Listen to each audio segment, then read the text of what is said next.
Today, I'd like to talk a little bit about our technology here at 60 Helmets. From day to day, we get asked by customers what makes omnidirectional suspension different than other competing technologies or other helmets in the marketplace, and certainly that's a fair question.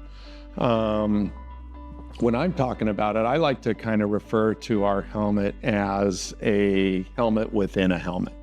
And that really simplifies it, but it also defines really well what we have.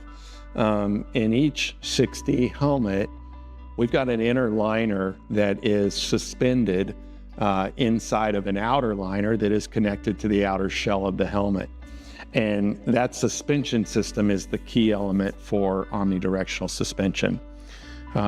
What it does in the event of an accident is this system allows that inner liner to compress into the outer liner to reduce accelerations or energy transfer to the brain.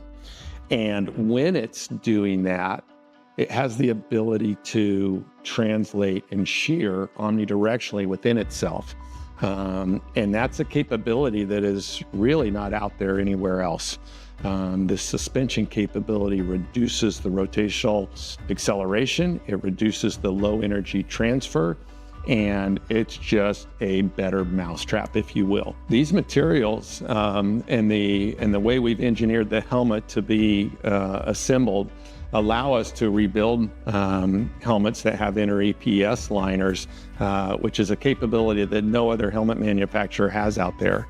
The really cool thing about that, upon inspection and certification that the shell is okay, we've got the ability to make a helmet basically brand new again for a customer that's had a moderate to severe accident and has torn up the EPS in the helmet.